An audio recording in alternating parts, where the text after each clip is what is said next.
Très heureux de vous savoir nombreux à l'écoute de Radio Cotonou. Une fois encore, on se retrouve pour faire le débat, le décryptage de l'actualité sur Actu Débat.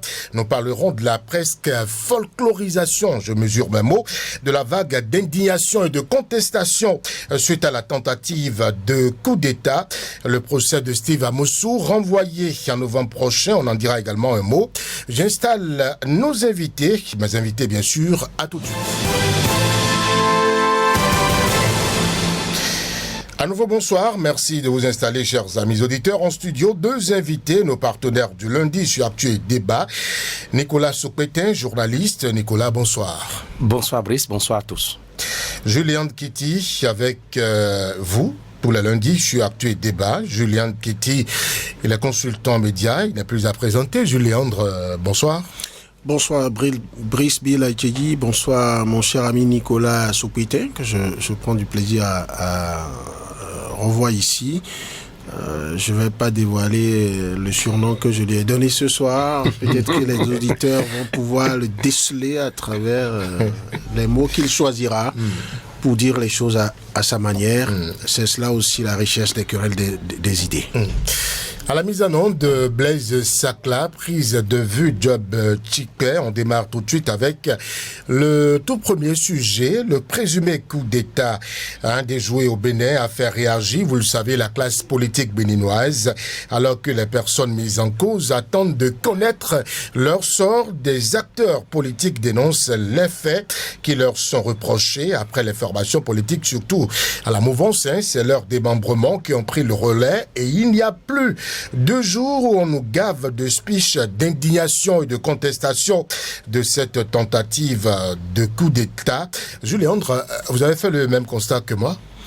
Ben oui, j'ai constaté que la plupart des partis politiques se sont prononcés et j'ai exprimé ma satisfaction à ce micro il y a une semaine. Satisfaction de constater que aussi bien dans la mouvance présidentielle que dans l'opposition, des voix politiques se sont levées pour dire si il s'avérait qu'il y ait coup d'État. Le simple fait qu'on évoque une tentative de coup d'État, il faut se braquer contre ça, en esprit et en vérité, pour parler comme à l'église. Les formations politiques l'ont fait. Donc, les formations politiques l'ont fait. Mais j'ai observé après que il y en a parmi ces formations politiques qui ont choisi de démultiplier le message et de multiplier les instances porteuses de ces messages. Et ce fait, et là je voudrais m'imposer de faire simplement l'analyse du technicien de la communication politique. Oui. Alors, quand le message pour la même cause il est multiplié, présenté sous plusieurs formes et sous trop de formes, je pense que ça tue le message. C'est-à-dire que vous prenez une formation politique, c'est une entité qui est connue et qui a vocation à avoir ces démembrements un peu partout dans le pays, qui a vocation à étendre ses tentacules partout. Ça veut dire que le message qui est véhiculé est annoncé par l'instance centrale. Il y a tout un système pour que la circulation de l'information à l'interne d'abord, ces canaux existent, et puis après, à l'externe, avec toute la machine qui rend visible le message. Quand le message il est unique, vous multipliez les chances d'impacter, vous multipliez vos chances de clarté du message, et vous multipliez des chances de conviction, de votre capacité à convaincre les cibles que vous avez choisies. Cela, ça reste purement technique. C'est d'accord qu'avec la seule instance centrale. Parce que j'ai observé que il y a des partis politiques où l'instance nationale fait un message. Après, vous avez les coordinations qui font des messages. Les coordinations, groupes parlementaires. Voilà. Il se fait que, même si certains mots reviennent, il y a ces coordinations qui s'approprient le message. J'ai vu également que même à la séance de présentation du message principal de l'instance nationale d'un parti politique, il s'est trouvé des organisations de masse de cette formation politique qui, sur place, ont fait des déclarations à part. Mais bon, bref, chacun fait son option. Moi, j'observe simplement que... L'option est bonne selon vous, ce qu'on observe actuellement là? Non, ce qu'on observe, ce qui est bon pour moi là, c'est que si les 12 millions de Béninois se mettaient même ensemble pour dire jamais un coup d'État dans notre pays, jamais même l'intention de perpétrer un coup d'État, mais moi je suis satisfait. Parce que ça fera que je vais continuer... Vous êtes pour cette répétition. En fait, c'est le même message. Non, vous ne m'avez pas compris. J'ai dit, quand je jette un regard de technicien de la communication politique sur l'option faite par certaines formations politiques de faire d'autres messages par leur structure décentralisée, je trouve que cette option est risquée. Et je trouve que cette option peut ne pas avoir des résultats assez intéressants en communication politique. Mais donc, s'il m'était donné de dire laquelle des options est la meilleure, pour moi, c'est l'option où la formation politique, en tant qu'entité globale, l'instance centrale, sort un message. Alors, toutes les organisations peuvent prendre ce même message, et trouver des moyens de restituer ce message, de sorte à ce que le message puisse couler jusqu'au dernier retranchement où se trouvent des Béninois. Comment? Très bien. Ils n'ont pas d'autre chose à faire. Je vais écouter, je vais écouter Nicolas Socrates sur la question. S'ils rencontrent des bases, par exemple, et disent que, bon voilà, la coordination nationale a dit telle chose, mais quand ils font cette coordination décentralisée, font des déclarations, on a l'impression... Au premier abord, c'est comme si c'est un autre parti politique qui veut encore faire une autre déclaration. Donc, il y a quelque chose de trop qui est fait. Mais après, est-ce qu'on va dire que trop de viande gâte la sauce? Moi, je m'en fous. Je me réjouis simplement de ce que on a dit, il y a tentative de coup d'État. Le Bénin politique s'est levé pour dire on ne veut pas parce que ça va menacer la paix. Après, si ceux qui ont fait l'option de communication politique, si ça ne marche pas pour eux, ils savent pourquoi. Le Bénin politique s'est levé, c'est à croire, Nicolas Socrates, que le Bénin politique est oisif. Est-ce que la condamnation, l'indignation de la formation centrale de la fêtière ne vaut pas pour... tout le groupe? Pourquoi après la condamnation de la fêtière, on doit s'attendre à une déclaration de groupe parlementaire, déclaration de coordination par-ci, par-là dans le pays? Vous avez observé ça également, comment l'appréciez-vous? Merci mon cher Brice. Avant de répondre à votre question, permettez-moi quand même de remercier ou de féliciter le Parti Les Démocrates, puisque le lundi dernier, nous avons reproché leur mutisme.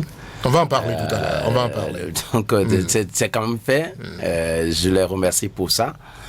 Pour revenir à votre question, mais il faut remarquer d'abord quelque chose.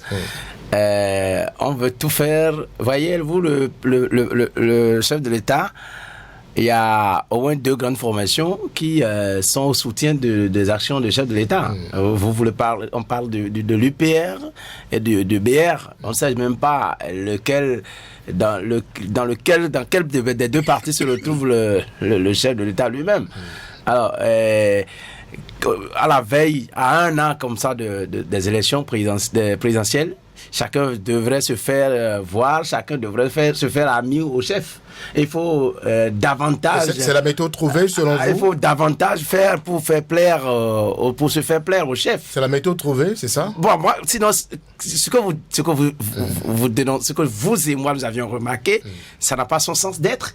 Parce que avant même que le parti ne prononce sa décision ou ne dénonce quoi que ce soit, ou n'apporte son point de vue par rapport à un fait, je pense que c'est parti d'une base, c'est parti de la base. La méthode c'est pyramidal, c'est pas inversé.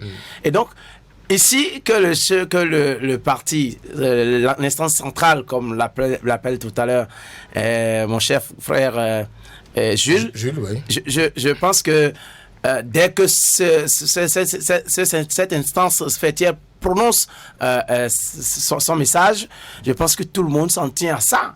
Et on est sûr qu'on s'est fait entendre déjà par rapport à ce qui s'est passé. Mais que les députés du même parti, d'autres membres du même parti reprennent encore... Tout le monde. Les coiffeurs. Vous avez trouvé que... L'association de pêcheurs. Non, mais vous avez trouvé que c'est d'être oisif qu'on ne trouve pas à faire. Mais décidément, Brice Bilaïtidi veut dénier à des citoyens, à des groupes de citoyens. Non, c'est leur droit de dire... Non, ce que je pense, je pense plutôt de cela, c'est que véritablement on veut montrer au chef que nous sommes les vrais, véritables soutiens du chef. Ce qui en temps normal n'est pas bienséant pour un parti qui se veut respectueux des règles d'un parti politique, ou en tout cas de la discipline du groupe, pour être plus simple, et que cet état de choses, on l'avait dit la dernière fois. Est-ce que d'ailleurs ce qui s'est passé, en tout cas le présumé coup d'État annoncé ou qui a collé à un certain nombre de personnalités, est-ce que il était question même d'apporter un soutien au président de la République? Il était question de dénoncer l'acte et de condamner en disant que ça ne devrait pas se passer, et ça s'arrête là. Maintenant qu'on aille, voyez-vous, c'est ce que nous avions dit la dernière fois, du soutien en soutien, tout le monde veut devenir soutien. Et vous allez peut-être même entendre tout à l'heure des députés de BR ou encore de l'UPR qui vont s'organiser dans leur coin, dans leur village, pour encenser le chef, montrer leur soutien au chef. On a vu ça ici. Vous avez l'impression, vous avez dit tout à l'heure que on veut retomber dans les mêmes travers. Vous avez l'impression que c'est parce que au plan politique, les gens sont oisifs que ça se passe comme ça? Non, mais il n'y a pas de travail à faire, c'est non, ça? Mais c'est toujours ça. Les hommes politiques au Bénin, la plupart, excusez-moi l'expression, ça peut être un peu plus violent, mais les hommes politiques béninois, est-ce que vous en trouvez qui, en tout cas, très peu, sont d'ailleurs des gens qui véritablement s'accrochent à... on a comme impression, c'est le métier qu'on a trouvé à faire, c'est la politique. Non, ben voilà. Donc il faut faire quelque chose pour se montrer dedans, pour véritablement avoir la faveur du Dieu tout-puissant. Donc les politiciens dont nous parlons de cette formation politique-là ont sauté sur l'occasion. C'est ça. Donc on veut... Je vous dis tout à l'heure, peut-être vous allez voir des gens qui iront dans leur village pour dire ils veulent apporter leur soutien au chef, organiser des prières pour le chef, parce qu'on estime déjà que le chef peut-être est en danger. C'est dommage. Jules Léandre Kéti, je ne dénie pas aux citoyens le droit de s'exprimer, comme vous l'avez dit tout à l'heure, mais vous savez que c'est une tradition qu'on a connue dans un passé récent, interdite sur la rupture. Est-ce qu'on est en train de retomber dans les mêmes travers? Je pense deux choses d'abord, deux observations. À ce que je sache, il n'y a pas eu une loi qui a été votée à l'Assemblée nationale. Donc c'est pas dans l'arsenal juridique béninois que c'est interdit que les gens se regroupent à affinité pour dire que ils peuvent se lever un matin et dire qu'ils sont très contents du président de la République. Ils peuvent dire que le président de la République s'est bien habillé. Ils peuvent dire que eux ils veulent prier pour que rien n'arrive au président. J'ai vu par exemple un groupe de dignitaires du culte vaudou dans un reportage que un de mes jeunes confrères a réalisé chez Aouida, en train de faire la libation à leur divinité, en train de faire les prières pour dire que eux ils ont entendu qu'il y a tentative de coup d'État. Si c'est vrai, les entités spirituelles le savent, que eux ils sont venus leur donner, de faire des libations pour qu'ils puissent continuer de veiller sur le président de la République, qui est garant donc de la stabilité des institutions, étant donné que c'est le premier des Béninois, ensuite que c'est un fils de Ouida, ça les préoccupe. En fait, chacun exprime ses émotions. Maintenant, c'est qu'il faut éviter de franchir la barre du ridicule, la barre du saupoudrage, la barre de ce cafouillis qui donne l'impression parfois que on n'est pas suffisamment bien inspiré. Je vous parlais tout à l'heure purement technique en disant on peut reprendre le même message que les instances nationales des formations politiques ont donné, parce que quand c'est donné à Cotonou par exemple au siège national, on dit c'est la coordination nationale, il y a des structures décentralisées de chaque et c'est relayé par la presse. C'est relayé par la presse, mais je vous en prie. Maintenant, les organisations, les structures intermédiaires d'un parti politique peuvent descendre, rassembler leur base pour expliquer la décision ou le message du bureau national. Mais pas pour faire dans la forme que nous voyons. C'est ce que nous voyons malheureusement. En fait, c'est comme si le message de l'instance nationale n'est pas suffisamment audible ou que le message n'a pas porté ses fruits, il faut le faire. Et maintenant, moi j'avais cru que c'était une coordination mais après c'est devenu une chose là. Maintenant, quand vous voyez l'animation de la vie politique, je ne voudrais pas moi insinuer comme vous êtes en train de le faire, particulièrement ce soir, je vous sens très bien en phase, Nicolas et Brice Bill, pour dire que c'est des gens, les acteurs politiques qui sont oisifs, ils manquent de job, c'est pourquoi il fait ses... Et puis Nicolas il va plus loin pour dire en fait ils ont des CDI en matière d'oisiveté, parce que il se dit que les acteurs politiques font de la politique leur métier. Non, ça aussi, cette actualité aussi, c'est un sujet qui peut contribuer à l'animation de la vie politique. C'est-à-dire quoi? Il y a un sujet qui est de grande préoccupation au niveau de la nation.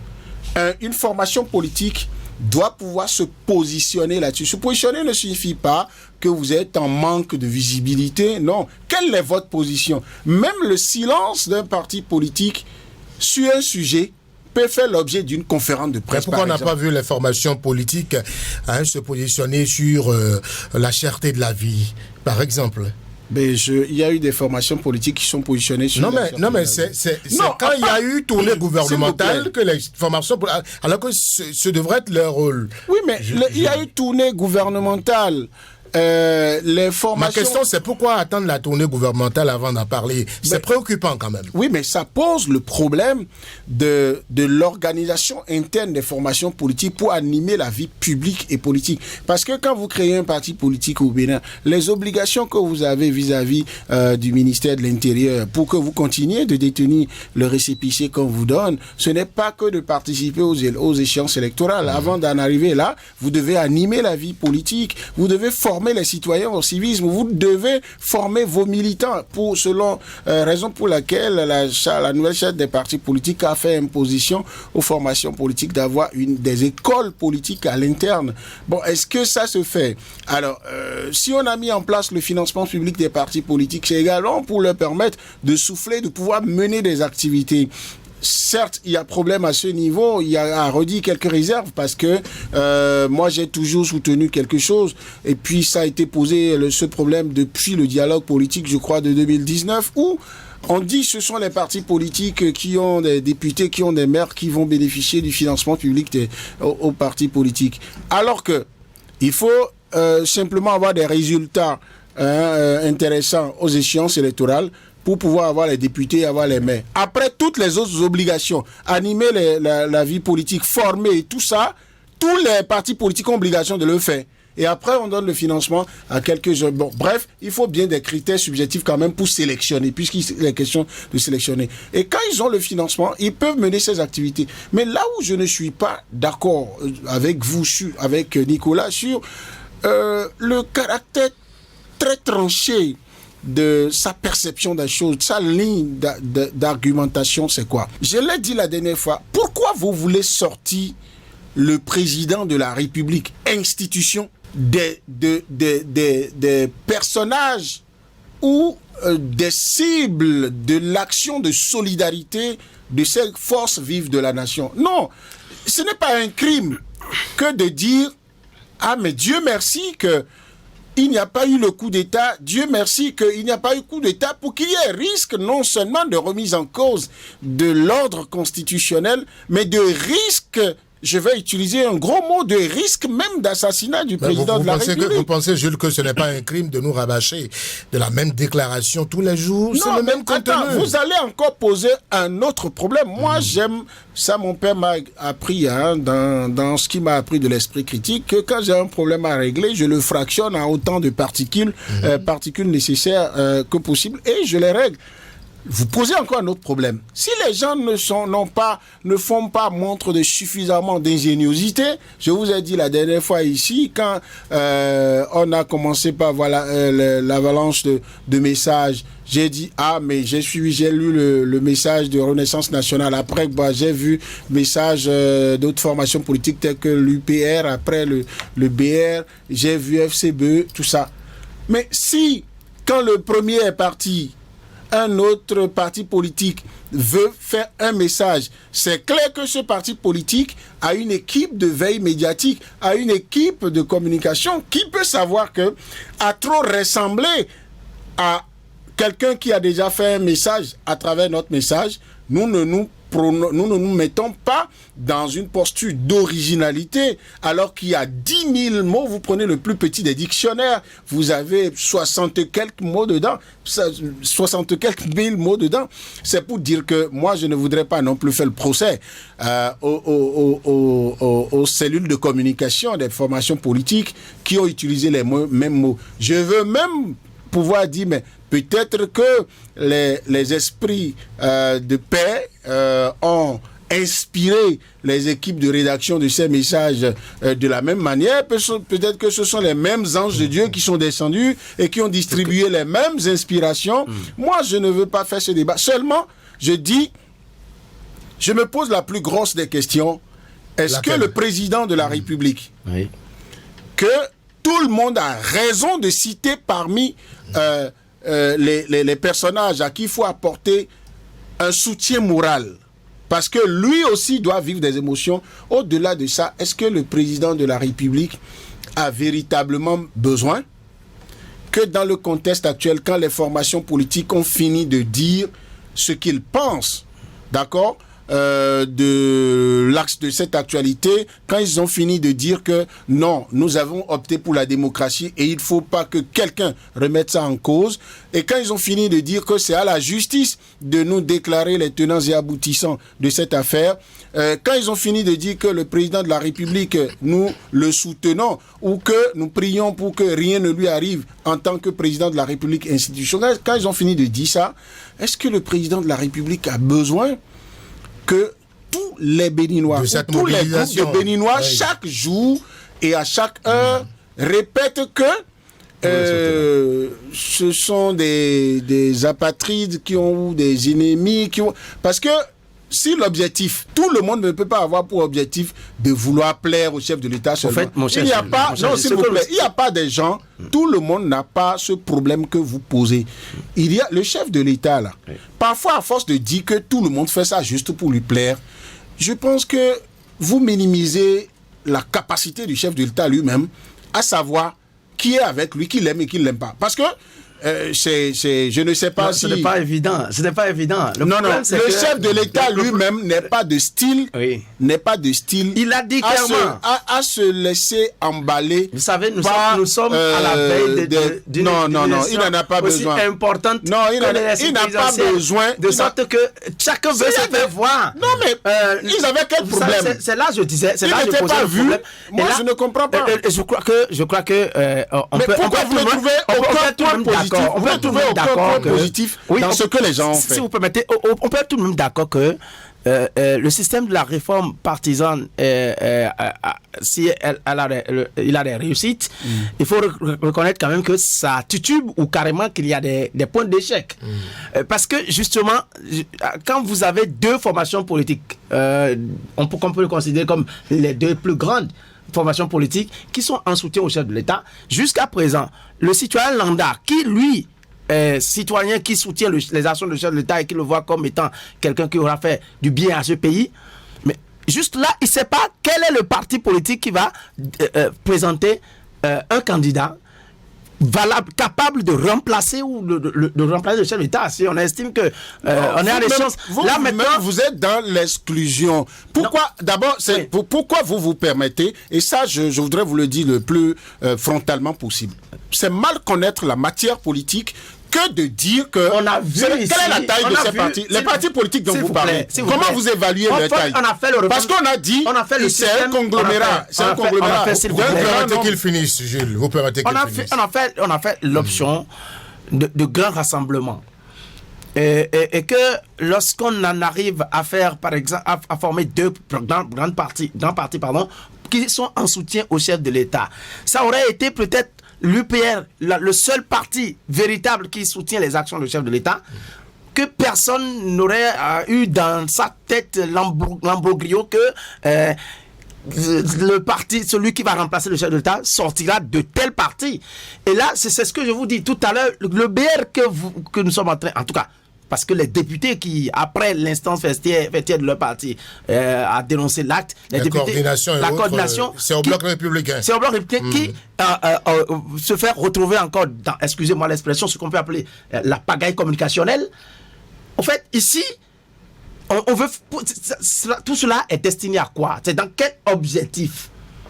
Alors, veut-on dire au chef que seul le parti BR, qui est un de ses soutiens, a véritablement souci de comment ça se passe à partir de la tête jusqu'en bas? Moi, c'est le problème, ça. Et ça, je dis, le chef de l'État, comme le disais, qu'il soit capable lui-même de discerner qui est soutien moral et qui ne veut pas plaire, qui veut plaire, pour faire cette distinction des choses. Je suis peut-être d'accord avec cela, mais au fait, ici, il est question de voir, on veut avoir le soutien du chef aussi, à un moment donné. Et là, on fait tout pour faire plaisir. Je vous ai dit tout à l'heure, et ça, ce n'est pas terminé, vous allez voir. Vous allez voir. On n'est pas l'église. Et puis, vous allez voir, d'ici là, vous avez parlé des coordinations, les députés. Je vous dirai, je vous ai dit tout à l'heure, vous aurez des députés qui iront dans leur village, qui vont appeler la presse. Ça ressemble à un spectacle qu'on a vu dans un passé récent. Où on nommait les ministres et les gens pouvaient aller à l'église. Le chef de l'État, et moi, ça fait partie des raisons pour lesquelles j'ai été un des plus grands soutiens du chef en 2016. J'ai dit, le chef a dit, il y a qu'on encense le chef. Et le culte de la personnalité, qui transforme le président de la République en un dieu sur terre. Le conteste pour moi. Et ici, on en arrive progressivement, on retombera dans les mêmes travers. Attendons d'avoir des sujets moins importants que une présumée tentative de coup d'État pour qu'on reproche à ce point aux citoyens. Vous estimez que le sujet il est trop important pour, oui, je dis la manière la mobilisation. Pour susciter la grande mobilisation, même des 12 millions ou 13 millions de Béninois. Mais dans la manière de la vie chère au Bénin, ce n'est pas important. Non, ce n'est pas ça. Vous savez, il y a un problème. On n'a pas vu les formations politiques et leurs sbires s'exprimer sur la vie chère. Mais je dis, continue aujourd'hui. Moi j'ai vu des formations politiques et entendu des formations politiques se préoccuper de ces questions-là. C'est dans la vague de démarrage de la tournée gouvernementale. Écoutez, pas avant, Jules. Écoutez, quand on a voulu associer les formations politiques, toutes les formations politiques de la mouvance présidentielle à cette tournée gouvernementale, si vous, Brice Bila Tcheidji, vous étiez fondé au regard de l'arsenal juridique qui gouverne les opérations politiques dans notre pays, vous étiez fondé à aller ester en justice contre ces personnes pour dire que ça viole des lois de la République, vous l'auriez fait. S'il n'y a aucune loi qui empêche ça, alors les acteurs politiques choisissent le timing qu'ils veulent. Maintenant, je dis, lorsqu'il y a tentative de coup d'État ou il y a présumé tentative de coup d'État, c'est ce sujet qui cristallise les attentions. Ça domine tout de suite, ne serait-ce que pour quelques jours, les autres sujets. Mais ce qu'il faut déplorer, c'est le fait que pendant que l'affaire est pendante devant la justice et qu'on attend que le procès se fasse et que la justice nous situe, qu'on passe trop de jours à dire la même chose. Justement. Ça, c'est encore notre point. Quand vous passiez le temps à vous irriter, est-ce à dire aussi que ces députés-là confirment déjà la réalité parfaite de la chose, alors que l'affaire est pendante devant la justice. C'est pourquoi j'ai aimé Nicolas, ça ne tient pas la justice, s'il vous plaît. Vague de contestation et d'indignation sur ce dossier, à quand la fin? Moi, je pense quand même que, comme le disait Jules, et ça, je suis d'accord avec lui, toutes les fois que la République se sent menacée, parce que le coup d'État, c'est une menace à la République, il est question que tout le monde se lève et se braque contre cela. Ça, je suis totalement d'accord pour ça. Mais que l'on sache raison garder et que l'on ait des limites à ce que nous faisons, à tout ce que nous avons fait ou que nous sommes en train de faire. Parce que les enseignants sont rentrés dedans. Hein. Mais c'est ça le problème. Le fond de quelque chose. Non, ça c'est au fait, vous voyez, et c'est au fait c'est ça le problème. Mais non, les AME là, oui. Si vous leur posez la question, mais attendez, si vous voulez, là, si vous voulez, Nicolas ne sont pas des hommes. Il m'a plusieurs fois arraché la parole. Nous sommes à Radio Cotonou, mais mon ami, comment il s'appelle le cadreur, Job Tikpé. Mais attends, s'il y avait un coup d'État, si ça avait marché, Job Tikpé ne viendrait pas tenir la caméra à Radio Cotonou pour gagner son salaire à la fin du mois. Mais si Job Tikpé rassemble les cadres du Bénin et dit merci à Dieu qui dirige le Bénin ou qui protège le Bénin contre ça, pour que je continue de venir à Radio Cotonou, vous n'allez pas lui reprocher ça. Maintenant, s'il finit de faire ça... Demain, si vous voyez le club des coiffeuses soutenir le chef de l'État pour tentative de coup d'État, c'est ce que vous dites. Non, si ceux-là, ils se lèvent, vous voyez... Tout est question de savant dosage dans un message politique. Si vous faites un message face à un présumé coup d'État et que vous dites plus soutien au chef de l'État, d'accord? Vous faites les 3 cas du message où c'est soutien au chef de l'État et que c'est un cas seulement qui dit qu'en réalité, un coup d'État, si ça marchait, ça pénalise tous les Béninois. On est 12 millions ou 13 millions. Et le président de la République, c'est parce qu'il y a une institution. Moi, je vois l'institution. Mais je ne suis pas pour le culte de la personnalité. Et celui qui est en face de nous, qui est président lui-même, il n'aime pas le culte de la personnalité et il n'aime pas les chrétiens. Maintenant, si quelqu'un choisit de se mettre dans cette position, je vais vous demander à quand la fin, Nicolas. Nicolas va sonner la fin de cette. Non, il n'en a pas besoin. Non, il n'en a pas besoin. Il doit appeler. À quoi ça vous dérange? Non, moi, le fait est que on n'a pas. En fait, le dossier est devant la justice. On laisse.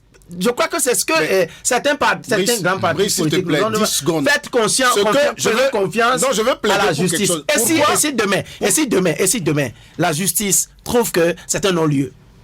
Mais attendez. Et si demain la justice trouve que c'est un non-lieu. Oui, ce que vous reprochez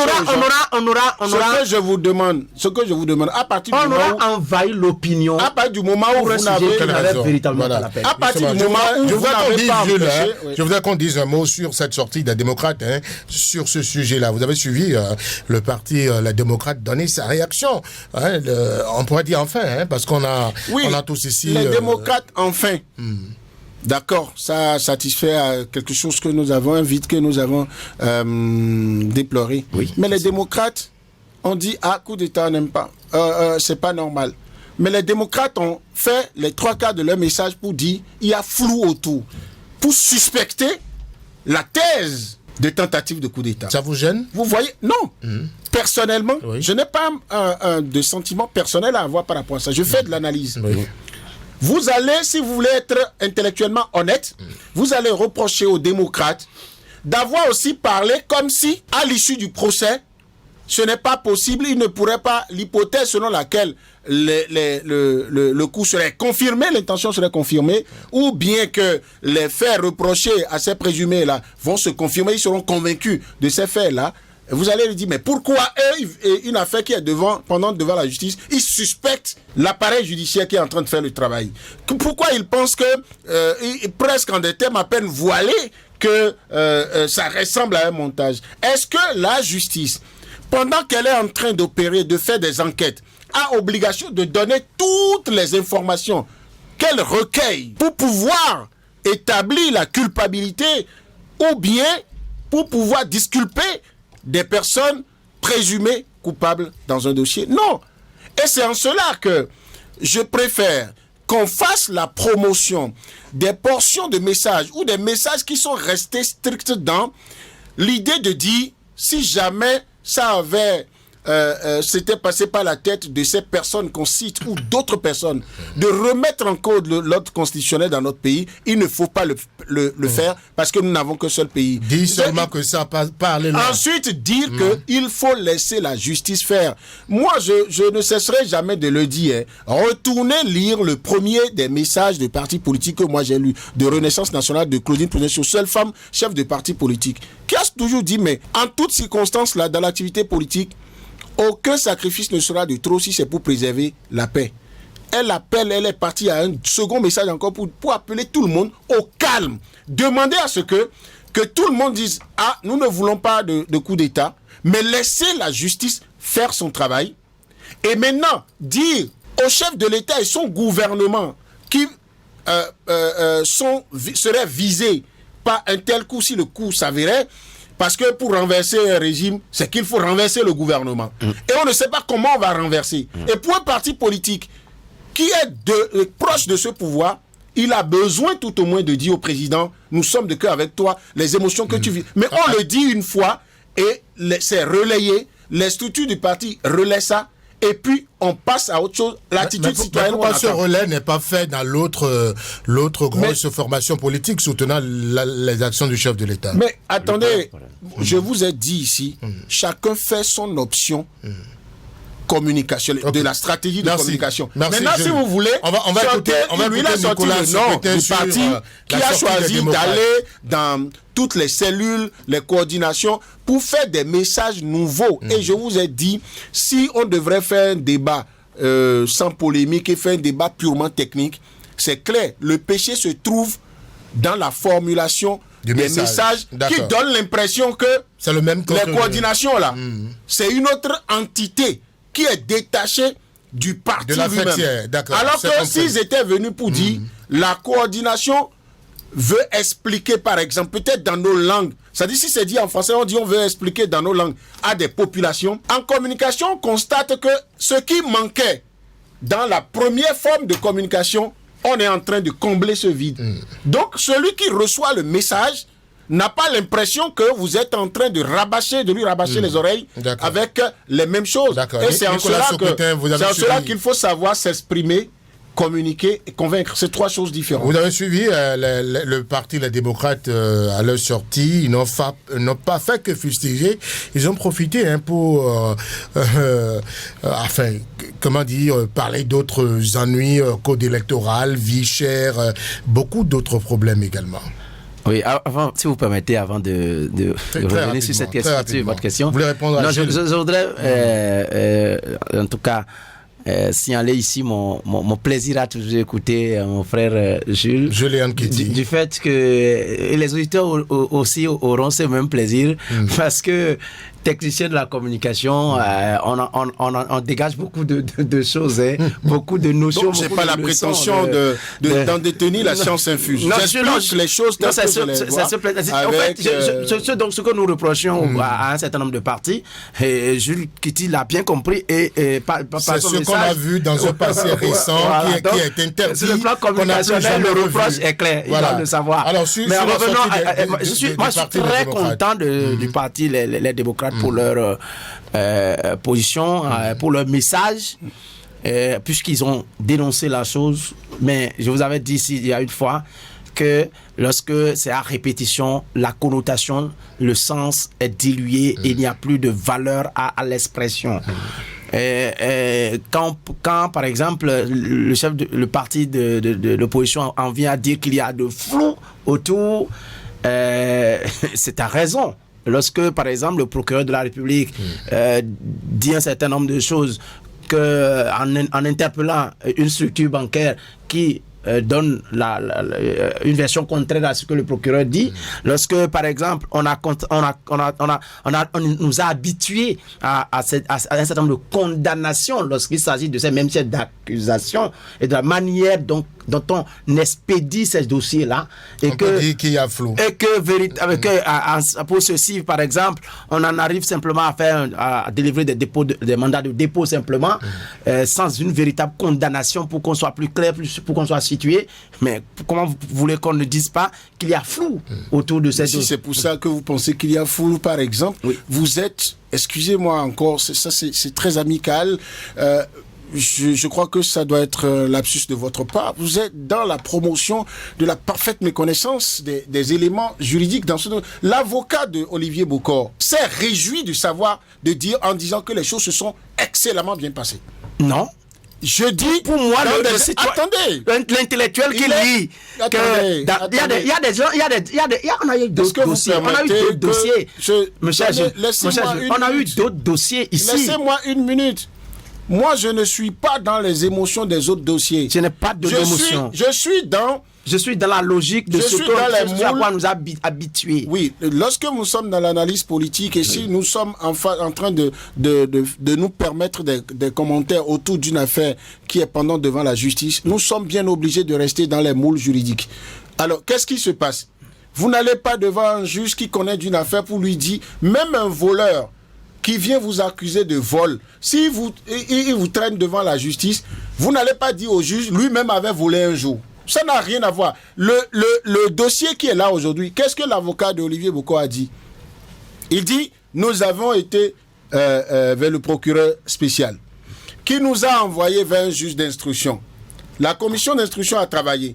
La suite logique, c'est une question de procédure. On va vers le juge des libertés. C'est lui qui vient dire, ce qu'on nous a présenté là, en attendant de poursuivre les enquêtes et de faire le procès en bonne et due forme, est-ce que je les mets sous mandat de dépôt?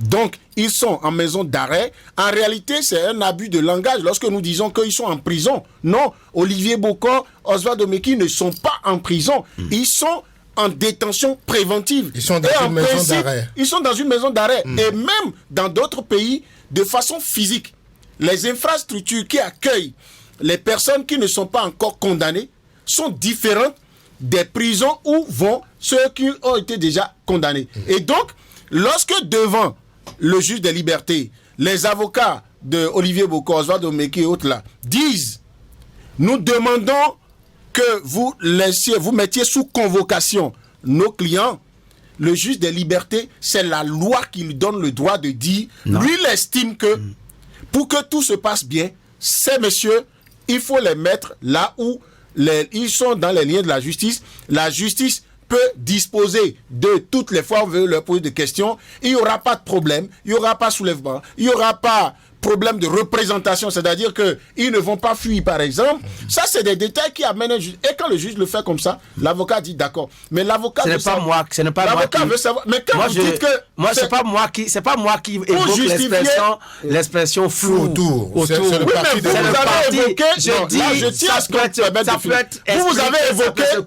Oui, vous avez évoqué... Vous avez évoqué cette... Vous dites qu'on ne les a pas condamnés. Non, c'est pourquoi... On n'était pas là pour les condamner en même temps. Ah non, j'ai donné des exemples. Vous dites que le cas Joël Aïvo, lorsqu'on a pris. Bon, alors, quel est le débat qu'on fait? Oui, c'est ce que je dis, parce que les mêmes chefs d'accusation sont...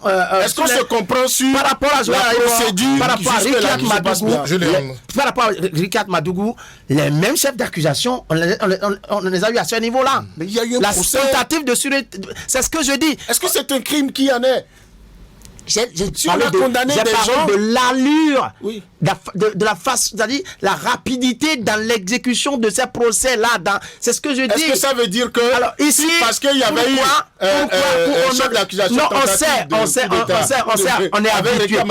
Si aujourd'hui il y en a avec Olivier Bokor, Oswald Omeki, le juge va dire, comme on a dit ça il n'y a pas longtemps, donc il faut arrêter de dire ça. Non, ce n'est pas un, ce n'est pas deux. Je dis, c'est ce que je dis, ce n'est pas un, ce n'est pas deux. La loi prévoit. On est habitué à un système. On est habitué à une manière de fonctionner de notre justice par rapport à un certain nombre de dossiers, par rapport à ces dossiers-là. Mais qu'on en arrive, parce que on sait qui est Olivier Bokor.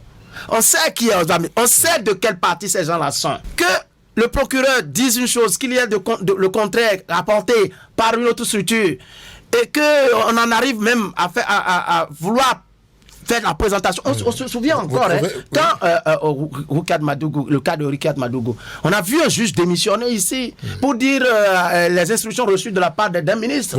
Vous trouvez donc raison au Parti des démocrates qui a flou autour de ça. Il y a flou et ça, d'accord, merci.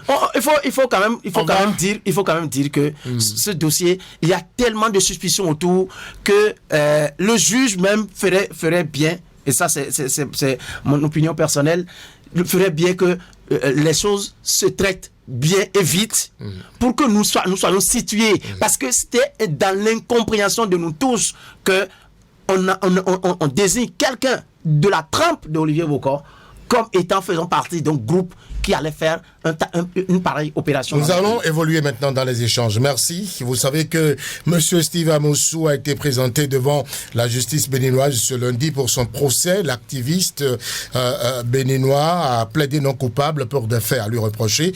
Le procès Jules Léandre a été finalement reporté en novembre prochain. Ben oui, là encore, nous sommes en face d'une procédure qui est prévue, qui peut se passer de cette façon-là. C'était prévu que ce 7 octobre, donc, Steve Amousou, qui se réclame être Steve Amousou, qui devant le juge l'a encore dit, ce qu'il y a de nouveau, il a dit, parlant de sa profession, que lui, il est conférencier de profession. Bon, moi, ça m'a fait sourire un peu, mais c'est sa parole. Et elle sera sa parole contre celle de l'accusation. Il est soupçonné d'être frère Ounvi. Dans l'évolution des choses, eh bien, on saura si c'est lui ou pas, parce qu'on pourrait lui apporter les preuves qu'il est frère Ounvi. Et lui aussi, il pourrait avoir la capacité de descendre, de faire tomber ses moyens d'accusation. Mais il faut préciser que Maître Aboubakar Baparapé, qui est l'avocat principal de Steve Amousou, a carrément demandé au juge de mettre ce dossier de côté et que le juge, lui, il a estimé que non, il faut continuer, mais il a quand même reporté. D'accord, je crois que ça va être le 18 novembre prochain qu'on va revenir là-dessus. Je pense aussi que le contexte peut justifier que Steve Amousou n'ait pas fait beaucoup de minutes devant le juge, parce que vous voyez, ce dossier qui a fait que nous sommes époumonnés encore tout à l'heure, présumé tentative de coup d'État, c'est la même criette qui est en train de régler. Je ne veux pas dire qu'une affaire empêche une autre de respirer ou de marcher, mais je voudrais constater qu'humainement, ça c'est l'analyste qui parle, ce sont les mêmes personnes qui incarnent les mêmes autorités judiciaires qui sont en train de connaître de ces affaires. Et là encore, chaque fois qu'un juge pose un acte, ou chaque fois que n'importe qui pose un acte devant moi, tout bêtement, la première question que je me pose, est-ce que cette personne a qualité pour poser l'acte? Est-ce que l'acte posé est légal? Après, je verrai si c'est légitime, si ça remporte l'adhésion du grand nombre. Donc, le juge a le droit de faire ce qu'il a fait.